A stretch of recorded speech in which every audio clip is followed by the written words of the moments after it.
Alrighty guys, got to show you my new baking sheets that I got that I am actually pretty impressed with. This is by the brand HONGBAKE and they are aluminum cookie sheets.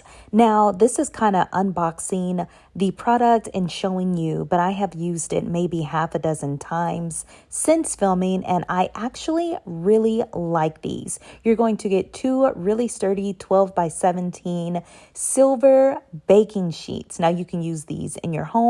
They're actually commercial grade, but they work just fine in my home. Now, this also is going to come with 50 pieces of parchment paper. You can lay your parchment paper on top of your baking sheet, put your cookies on there. If you want to bake chicken, if you want to bake fish, whatever you want to do. And this makes cleanup so easy.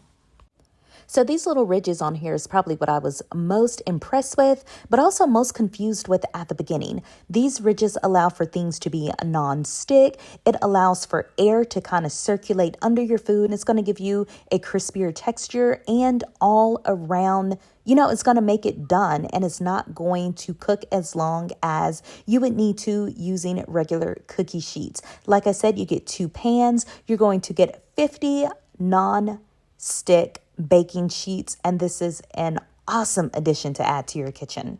So another thing I look for when I have baking sheets is how deep is that little lip on there? Can I put meat in here? I've baked chicken in there, and even with the juices that come out of the chicken, it didn't run over the pan. So it's nice and deep enough, which is A1 in my book. So if you're looking for a set of cookie sheets to have in your kitchen, in your home, this is the perfect set for you.